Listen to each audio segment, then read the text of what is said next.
আমাৰ জ্ঞাতি হালধি এটা আছে আমাৰ টোটেল হালধি কেইটা আছে এই 20-30টা 30টা আমাৰ গাঁৱত মোৰ হালধি 30টা আছে দেই আহিব লাগিব এদিন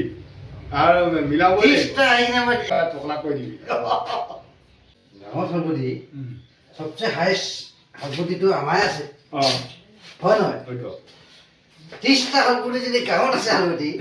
তেতিয়াহ'লে আমাৰ গেংটো কিমান ডাঙৰ হ'ব পুৰা ডাঙৰ এতিয়া বিহুত এতিয়া পাৰ্টিটো উঠাব লাগিছিলে ন এইখিনি এতিয়া চবে এতিয়া ধৰ কণা লাগিলে অলপ এইবাৰ আকৌ কালেকশ্যন কৰিম নেকি কৰিব লাগিব এই বহাগতে উকা কিন্তু এইবাৰ হালধি মই সময়টো নেপালৰ কাৰণেহে বাচি গ'ল সেইটোৱেতো কিন্তু মইতো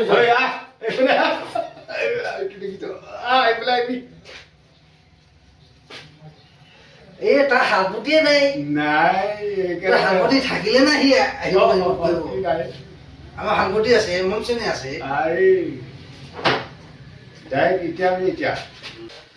মোৰ গাঁৱত 30টা হালপতি আছে দেই